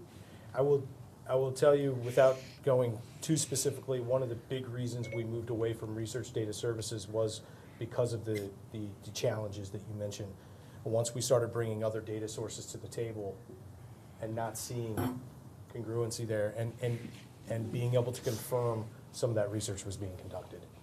the web, if somebody's in Orlando visiting and now you're looking at which beach I'm going to drive off to, wouldn't that point to that search coming from Orlando and really somebody from Cleveland? Well, our primary, and Mary hasn't necessarily delved into this a ton, but our primary reason in Orlando is residents. 100%. And same thing, Miami's going to be that as well, and that's going to show up with. And I know that's what you're going after, but if your web data is showing that they're in Orlando looking at our website, are they looking at it on their home computer in their residence, or are they looking at it in a hotel room on their phone? Google Analytics is going to use the IP associated with the device. So it won't, it's going to be tied differently than AirSage, where Google Analytics isn't smart enough to know that home location. So they are going to be, generally speaking, based from that market, whether it's a visitor or a resident in that market. No, sorry. No. I think you bring up some questions that I was asking myself for several years, and Mary, we had a lot of conversations internally about the conflicting data, and we put a lot of time and effort into comparing sources and understanding that this is what the data says.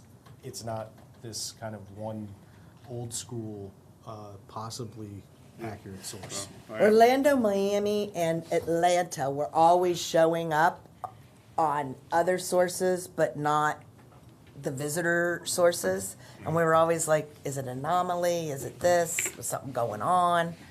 And now they align. I don't track very much for myself because I wait for them to get here and then I try and get them. So I'm just looking around the hoteliers and puzzled faces and thinking about the dollars that we're going to spend. And I think it's your glasses myself. I'm just kind of curious, though, from all of you in the hotel or, your tourism businesses, do you, I know it's proprietary, but do you capture zip codes and have your own analysis where folks, I figure you would.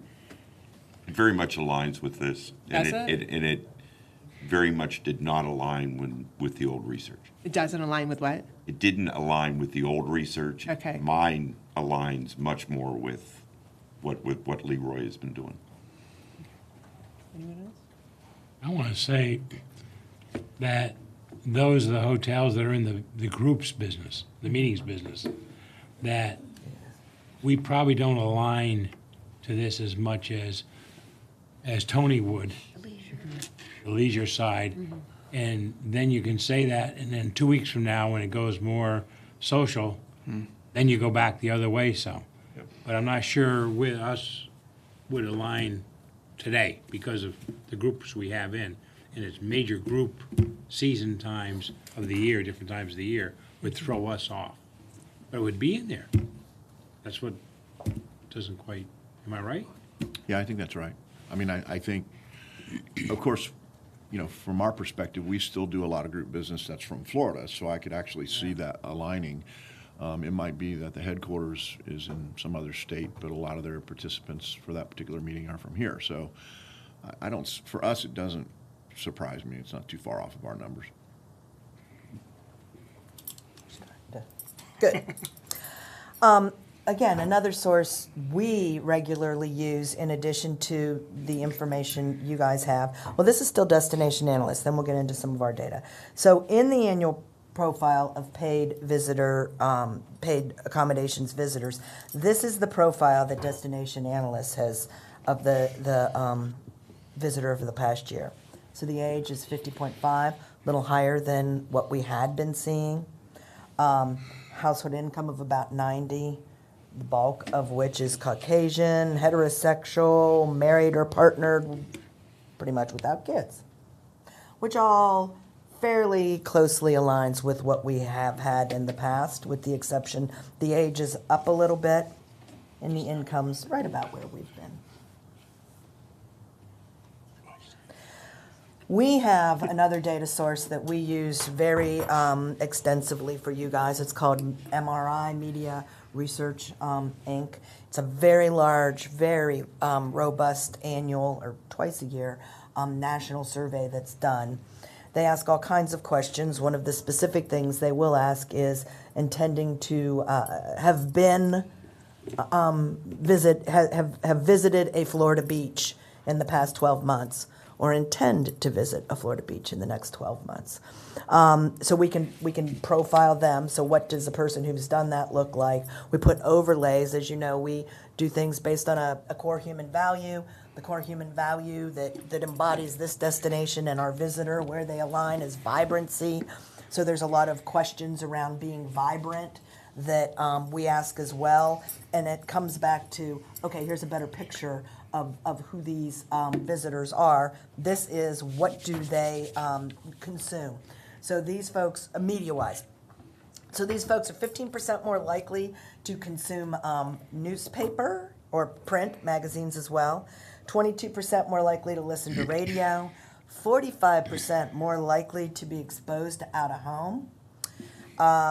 They are average TV viewers, which is not a surprise to us. Normally so they're right at index for that. And when you have upscale viewers, that's normally the case. But again, we can do some precision targeting as through this, we can know exactly what programs they do watch. And digital, they're more likely to use digital than the norm.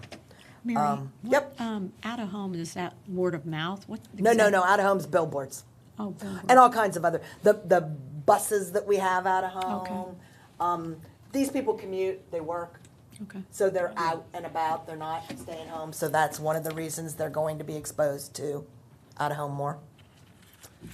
Insights, what do these people say they do and want to do? So they are 22% more likely to visit art galleries, even though they say they are, Beach was the first screener. Now we see that, yes, these people are interested in the arts. They like to go to movies. So we were doing this year, the Q1, we did a lot of movie theater advertising in Orlando. 47% more likely to go to live theater. Not only does that tell us what we can market here, but it tells us, again, in Orlando, Q1, when Hamilton was going on, we were there promoting. 57% more likely to go to museums, 78% to dine out, 46% more likely to listen to NPR. So whatever number I said earlier was not right. I think I said it higher. Psychographically, they do consider themselves curious, want to have more fun, or self-reliant. Those are some of the, you can see that with the vibrancy overlay. They like to do a lot of things on vacation, so they don't want to just, flop and drop. Good for us, since we're such a strong repeat vacation destination. They do like to go back to places they like. That is a trend right now, unfortunately. You will see nationally, domestic visitors are trending away from destinations they have been to. They want new and different, and a lot of the research is bearing that out. So while thankfully our folks may want to come back, that is a challenge that we're going to be facing in the next 18, 24 months, is just the trend, especially amongst millennial families, of new and different experiences that they haven't already had.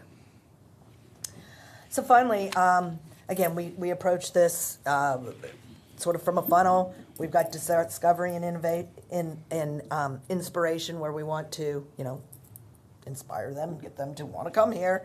Then we, move down the funnel. Pretty much because we are not doing the digital, we remain sort of at these higher two funnel levels, and then we hand off. Miles would be doing the consideration intent and the plan and booking components of the different media mix for summer. I think that's sort of it. Questions? More questions? Oh, come on. All right. You threw a number out. You said 12% or so are staying in a home somewhere. What? A while back, when I was asking about friends and relatives. Yeah. I don't have it. And you said so 12% of these are probably staying in a home. Did you say 12%? Oh, I just made that up. Okay. I mean, I was totally just saying, even if, because we knew, like, under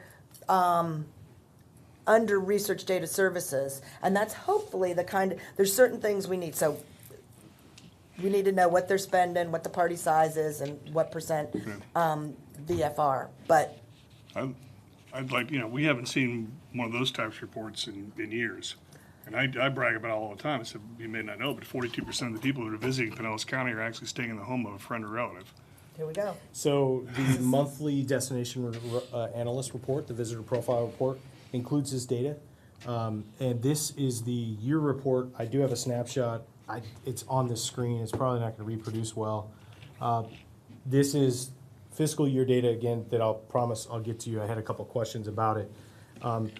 In this fiscal year 17-18 data, so October 1, 17 through September 30, 18, 2.1 million of our overnight guests of about 5.4 total stayed in VFR. So the this is all visitors into the destination, And what is VFR? visiting friends friends and and relatives. relatives. And so you can see hotel guests here. And again, I apologize in the format of this. I just sent this over to for Commissioner Long. She had a question last week at the BCC workshop about it. VFR, vacation rental, is broken out here. And again, this is determined off of the intercept surveys that are done throughout the year. So we don't produce this on a monthly basis because we don't want to create numbers based off of 400 surveys. But we will create numbers based off of 5,000 plus surveys. And so that's where this data comes from. So Leroy, this is really an extrapolation That is correct. of a small data set of sampling, and then they extrapolate it across the total population. So, not to hook our wagon to a horse and say that's exactly the number, but Right. directionally, that's a good number. Well, we just haven't seen that in a long time, and So when we- she threw out 12%, I'm like, whoa. I was saying from Orlando, and even if that was it, it's still a big number, but no, it was not inaccurate. And that is, so that report, I will say that, Research Data Services was providing it a little bit more timely, but I think that I trust this data more.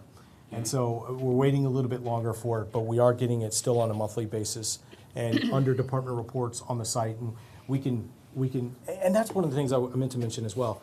If there's anything else, what other boxes we need to check or what other data you're looking for, please let us know. So if that's something I'm hearing, that when we get that each month, we can email it out, or certainly make sure it's a part of the TDC meeting material. Sometimes, though, I don't have December yet. I do have November through all of last The year. reason why I was asking is because this Orlando epiphany, like what else is majorly different? Sure. And last thing I'll ask, and that's regarding Canada. We're spending all these dollars reaching out to South America and Central Europe and so forth, and we just we dissolve the office in Canada. We're not doing as much in Canada. They're automatically going to come here. But they're the biggest international provider of visitors for us. So are we backing out of something we should be hitting harder? I wouldn't necessarily say that. I think that hopefully, I'll be honest, since I've been here, I have not seen any strong research or data that has told me what market to be in at all internationally.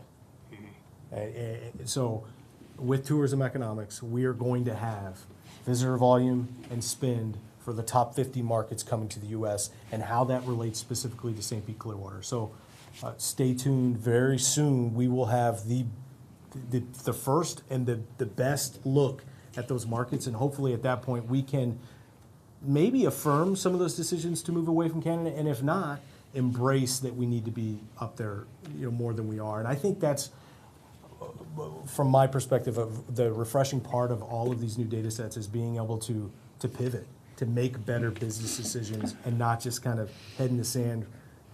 We don't know, so let's not address it. Again, in previous years, Canada was shrinking and not as big as those numbers we saw before. And now I see 5.3, percent, and the leading international origin. Yeah, that's. I think at times, I will tell you at times, I think that Canada is kind of just swept to the side because there isn't a lot of great data that comes from it. We know a little bit more about the European because they have to fly, Canadians. And so I think very optimistic. Tourism economics is going to give us a great handle on what those international markets look like and the direction moving forward like no other. Okay, standing by. Yes. And with all this data and some of the new stuff and even new leadership, we're going to be doing a deep dive into all the markets with the data we have, doing BVK has a proprietary market model that will look at a variety of sources. This data coupled with, how much do they spend when they come? What's the party size? What's all these different things? And what's the cost of the media in those markets? What's the opportunity? And then we will determine. So we're doing a deep dive now that we have the year of destination analysts and some of that kind of stuff to be able to do that. Madam Chair?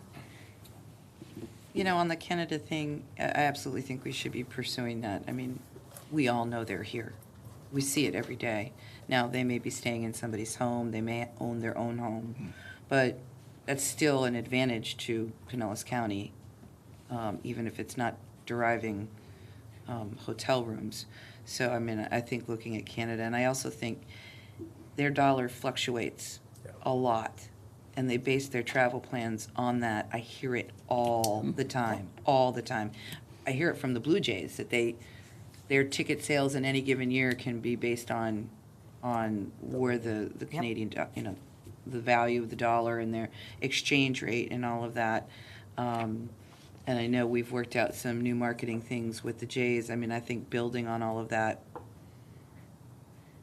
I think we've always known that Canada and Brazil have been our biggest international markets that we can actually track in some way or another. I just don't think we should walk away from that. But I did have one other question. You mentioned millennials and that they want a new and different experience that they haven't already had. And so it's hard to get them to visit twice. So to me, that's a marketing opportunity. Come here with your family and come back with your wife, that's a marketing opportunity to me because you can sell Pinellas County in so many different ways. I think we can capture that. Mary, the old wave box we used to have blocked off to say decision-making time and where that is and where it was and where it is now, and then also booking times. Those are two things that you have two different times of periods, and it's so last minute and everything, and on the regulation of costs for airlines and budgets and everything else. What about those boxes? Where are they in this patterns? It's interesting, and again, I think this is working hand in hand with Leroy. What we're doing is it's much further up funnel. We have got to, and all the research, I've got so much research I could bring to you guys, but a lot of the research that we have is more and more important that we have got to be there, that there isn't, this process is always sort of going on. The idea that this is linear, that I'm making a decision about a trip now, and then I'm going to do this, and I'm going to do this. Right now I'm planning summer vacation, literally in spring break that I don't have yet, and summer vacation. So you're sort of doing them all in your head simultaneously. So we have to be, the CVB, of influence and influencing the destination decision and trying to get them to go, We have to be there further. It's showing us still 6 months. Right now, Google's data is showing that the number, not the number one time, but right now, February is strong booking for summer for Orlando. We're marketing right now, winter for winter. But you're in and you say you're promoting summer, but you're not necessarily promoting summer deals, especially not in winter. But if you're trying to book summer, that's when Leroy's going to come in later with his digital and his other offers and something with Travel Zoo specifically later, hopefully after I've softened the market. We are seeing in different markets, we've gotten some conflicting data in the state too. We've got it from, and so we've been looking at that. Some data was saying 30 plus days. Other data was saying, 2 days. And somewhere I think we're now in the 10 to 15 days in state, but we're getting inconsistent data. Yeah, it varies based on the source in terms of booking. We've got a great partnership with Expedia, and their data shows much, I would say, a longer window. I talked to our partners with Hilton, and they're showing inside 2 weeks, 10 days, and then our own research, 5 days. Right. 5 to 10. 5 to 10, and then our own research is showing 6 weeks in that Orlando market. So I think at the end of the day, obviously the more data, the better, because we can hopefully find that sweet spot depending on who it is and where we're reaching them. But it is kind of all over the place. But it's also, as soon as you say that, it's not that's the 5 to 10. It's also the 6 months. Just like you're saying, I'm looking at summertime and spring break 10 days from now when the kids are out of school.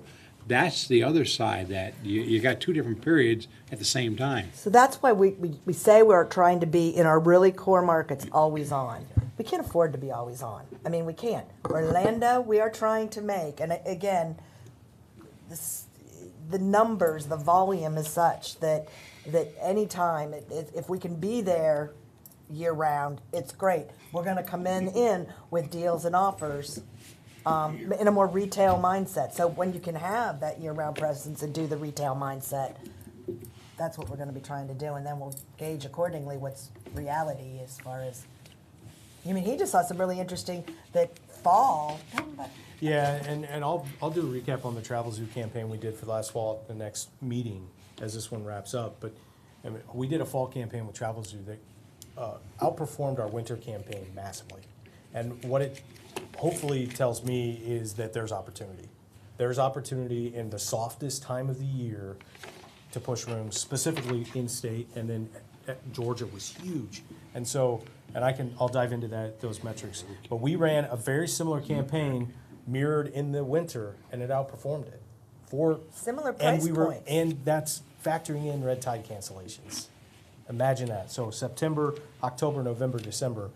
And so I'm very optimistic about that, and I'm hopeful that we can launch an even bigger, better campaign this fall, late summer, to see for that. It's shooting fish in a barrel in March. You all know that. My focus, I care about the fall because I know that's when the hoteliers need it most. That's when our restaurants and attractions need it. And so that's where I've shifted a lot of my focus in terms of conversion, making sure we get people to book rooms in those need times. We could go for a couple more hours. We could. Gee, thanks, Leroy. That's why we're going to have subcommittees. Yeah. That's it. Thanks. Okay. Next, Visit St. Pete Clearwater Interim President and CEO report. Mr. Dean. Thank you, Madam Chairman. My head is spinning, by the way. Mary, we have a great partner in BVK, and clearly we've gotten sort of a glimpse behind the curtain here of all the data. It's, there's a lot of science to it, and there's still a little bit of art to it, as our gut tells us different things on certain things, and we'll continue to navigate that minefield to figure out where we need to be. Something we haven't talked about, and Mary and I got into it last week, is that some markets are so much more expensive than others, and that we're in certain markets that maybe we need to reevaluate. New York might be one. It's a very expensive market. I'll say this, Mary and her team do a great job of taking the resources that they have and making the most noise that they can with it. I said that when I came over just a couple of weeks ago, that from the outside, as an observer of Visit St. Pete Clearwater from Orlando and certainly from Tampa, we get a lot of traction, a lot of noise. Everywhere I go, I see Visit St. Pete Clearwater. So whether it's an outdoor billboard or panel somewhere on a bus or TV or radio. Now, I live in Orlando still, at least on weekends, so I see a lot of Visit St. Pete, and I'm concerned that Visit Cocoa Beach is going to catch on sooner or later and realize that they're no longer the beach of Orlando, but we'll cross that bridge when we get there. But we've got great resources, and I think we're applying pressure where we need to, and we'll reevaluate that as we go forward.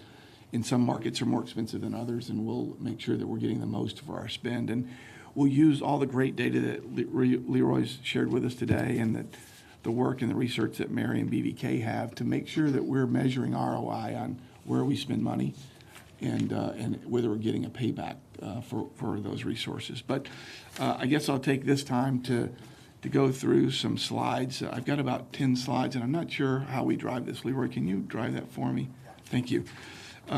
In fact, these are Smith Travel research slides, and with what we've just seen from Leroy, this might be obsolete information. But as you know, this is just one segment of what we've been talking about. I know historically these are the slides that we look at, but know that they're, given the depth and the richness of the research that we have, there might be better ways to look at our performance, but this is the way we've always looked at it. So we'll share these with you this morning. But you can see the market here. And these slides are oriented in that we list St. Pete Clearwater at the top of the slide for rooms sold on this slide. They're in descending order from the largest market down. And if you look at our rooms sold at almost 384,000 rooms, we would be down just behind Palm Beach County. So Orlando's the largest. We're down about halfway down the list. But you can see for the month of December, we were down about almost 4%. And we're the fourth largest of all the markets in Florida, and down for the month of December. I assume that might be red tide effect, but certainly for the year, and we'll show the year-to-date through December slides, that we had a very good year last year. December was a little bit of a soft month for us.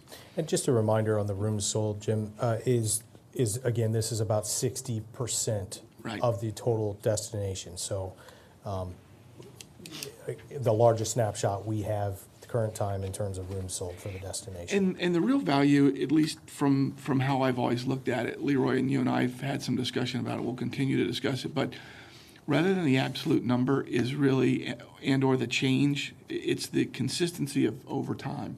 So it may actually be not down 3%, but it might be something a little bit different than that, but relative to the same period last year, using the same data last year. So I think that makes some sense, if you understand what I'm saying there. But you can see the month of December, our rooms sold were down almost 4%.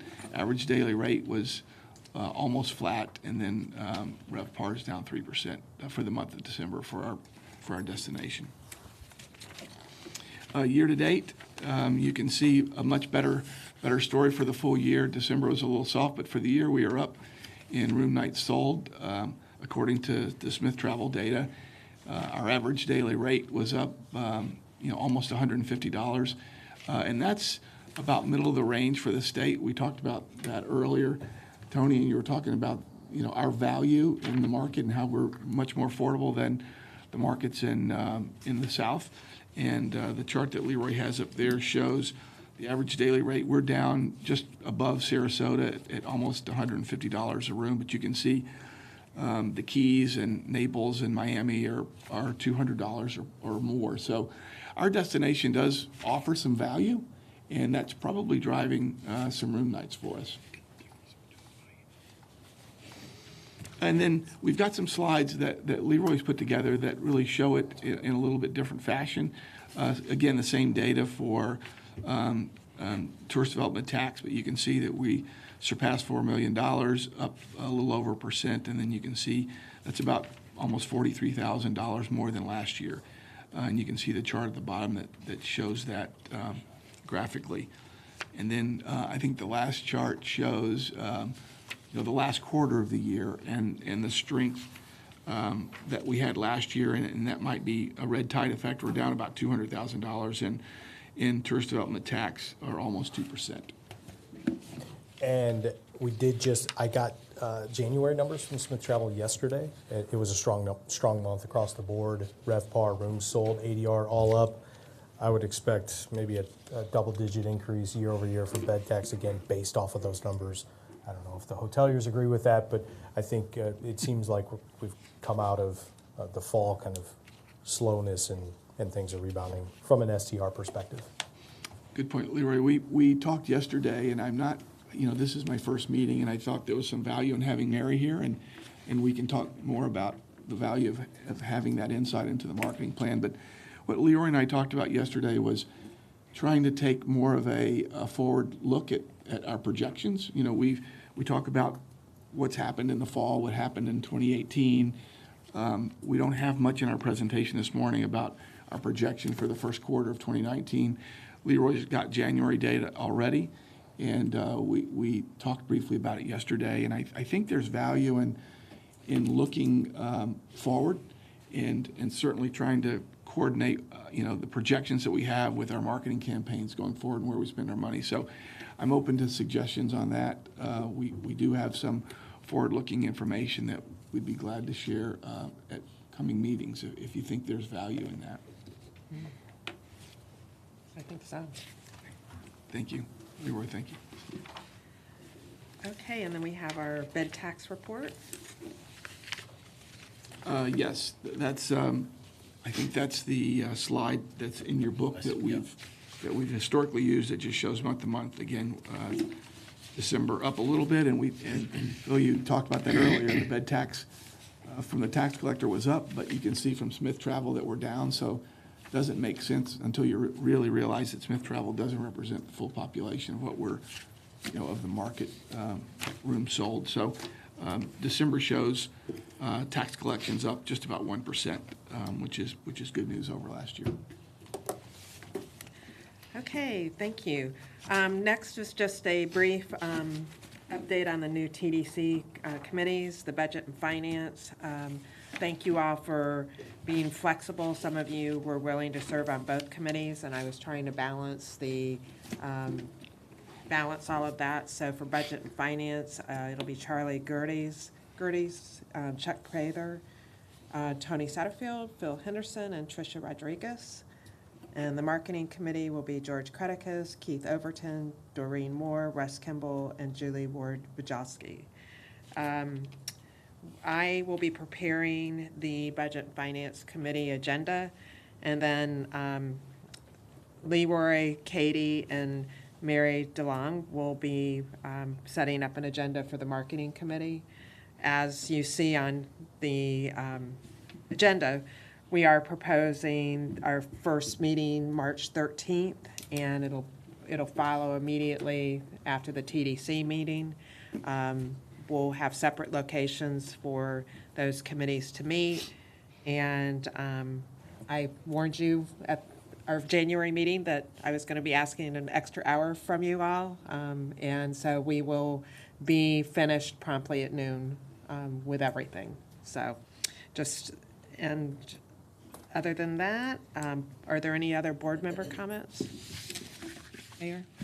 I just want to take a moment, first off, to thank BVK and Visit St. Pete Clearwater in the city of Clearwater and ESPN. We just had a fantastic 4-day tournament of softball. The top collegiate teams from all across the country came here. And I'm going to say this because of something that was said earlier.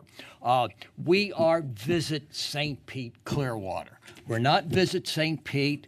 We're not Visit Clearwater. We are a county, and we need to work together. And to that respect, this was a City of Clearwater facility that was being used. But of the 14 teams that stayed here, 7 of them stayed someplace other than the city of Clearwater. They stayed in St. Petersburg. One of the teams, I regret to say, stayed in Tampa. But this was a Pinellas County event. The TV coverage was absolutely amazing. And you saw in the outfield, all you saw was Visit St. Pete Clearwater. And we can be proud of those efforts that we made. And it disturbs me to think that there are people in St. Petersburg that want to divide us up again as a county. We shouldn't be talking about that. We should be talking about our strengths and how working together we benefit each one of us. And I hope that that conversation is short-lived in St. Petersburg. Thank That you. was good. He said. I just wanted to make everybody aware that on March 28th from 6 to 8:30 that we will have a Red Tide Summit. The City of Indian Rocks Beach and the county are partnering together. You will receive a flyer to invite all of you to it, and it will also be open to citizens as well as business owners, and it's going to be an open-end session where we're all going to be sitting to learn about what happened, where we're at. We have a great group that will be doing 15-minute presentations, and Russ Kimball has very graciously given us the opportunity to have it at the Sheraton. And I just wanted to make you aware of that, so put it on your schedule, but you will be getting an invite also for the event. So thanks. Thank you. 2 things. One, our mayors talked about this weekend and how great it was and all. And I can tell you, if we could, Michelle Smith, who's a fellow hotelier and also 2-time Olympian. And Tim, take a second and the numbers, because what I'm going to ask for is if we could send a letter, ask Jim to send a letter of recognition, maybe through the Board of County Commission, and recognize her what she has done for us in this venue. Absolutely. Michelle is a two-time Olympian. She is truly the national face for women's softball in our country, and she resides here in Treasure Island, runs a small business, but she's also a commentator on ESPN. So if you tuned in this weekend, you heard nothing but Michelle promoting our community and our destination. She was the catalyst behind this event. She brought the partnerships together. We had worked with Michelle in the past. The city of Clearwater has worked with Michelle, and obviously she's a commentator on ESPN. She brought all parties together and had a vision for this tournament, and it was really her passion, her vision as to why it was so successful. But great partnership with the city, ESPN. It was truly a tremendous effort by everyone. The exposure, fabulous on broadcast with ESPN. Early projections, we don't have the final numbers, but we probably had close to 10,000 attendees for the weekend. Saturday was a sellout. We knew that on Friday, so we stopped ticket sales on Friday. So we're looking, this was 16-team tournament. I think this will also maybe provide a little bit more impetus on evaluating our sports facilities. And Jim and I addressed this last week with the BCC, that there was a question asked about where we are with our facilities. And we have some ideas, some conceptual ideas of where we would like to take some sports facilities, and softball's right in the center of some of the vision that we have to maybe build some additional facilities. And I have a position paper, I believe, Madam Chair, that we forwarded to you, and if, with your permission, I'll go ahead and send it out to the TDC this week. But softball has definitely delivered for us, and this tournament has put us on the map, for sure. I'm not sure what we spent in support of the softball tournament and getting the softball tournament here, but I'm going to guess that it was multiples of that in terms of its value from a marketing perspective. And Mary, I know we got a lot of airtime on ESPN. I'm assuming the value of that was significant. Yes, I don't know these. We can absolutely do a post campaign, so you have that. I think the investment. It helps the person who's recording our minutes to have you speak into the speaker. I think we invested $125,000. How much? $125,000. Okay. And we can absolutely, a lot of times what they say you're going to get, we like to go back in and do the post analysis once they actually is on, and we can do that. But yes, I am sure it exceeded that by far. If I tell us about the ticket sales, because this is what floored me about, the ticket sales weren't from here for the most part. They were pinpointing. I guess Leroy, was able to tell exactly where they were from. And we had people from Oregon and California. The Tampa Bay Times did a story about a gentleman from Pennsylvania who was an Oregon Duck softball fan. And he drove down from Pennsylvania to see the Oregon Ducks play softball. Who knew, right? The Tennessee fans had a different costume that they wore during every game, And the ads, it seemed like every half or every inning there was a Visit St. Pete Clearwater ad on ESPN. And it was, all the games were done streaming video. I mean, it was just amazing. And they're coming back. Their teams, and I apologize, but I really got, excited. I became a women's softball fan. How many days did you go, George? 4 days, A lot of softball. There were teams that did not want to play on a city parks and recreation department field because they were collegiate teams. And the success that they saw from this tournament, they're now begging ESPN to let them come next year. So, again, this is the partnership that, we've been able to develop with Visit St. Pete Clearwater, ESPN, and this tournament's going to continue to grow. There's a picture that one of our guys took of the sunset over the field with the Visit St. Pete logo in the background, on the outfield walls. And someone said, "Who painted the sky?" And I was almost wanting to write, God did. Yeah. Because that was how beautiful it was, and that was the impact that all these girls have left with and their fans. Well, if it's okay, why don't I bring Sarah Kirchberg, our Director of Sports and Marketing, or Sports and Events, to the next meeting, and we can provide that recap. We'll have better information to provide you. If we can just take another minute, and that is soccer, Major League Soccer. We're finishing 4 weeks that we're having them in Clearwater, and they're staying in different spots, DC and everything. And we're going tonight to the soccer game and everything. That it's another city of Clearwater venue that the Phillies helped coach on to what to do with it or how to do it. And this is a whole new spring training for us. Maybe you can kind of just take a minute to say what's happened in that and what marketing we're doing because of it. But it's 4 weeks in February. Even though it's not spectator bound, it's still. We don't just have baseball spring training anymore. The MLS has definitely taken over in some respects. So we have deals that continue with the Philadelphia Union and DC United. We had an arrangement with the New York Red Bulls up until this year. They decided to take their spring training down to the IMG Academy, where a number of other teams are. The Suncoast Invitational is this weekend, and we have teams that will be New York FC's in that, Montreal's in that. So teams are coming here.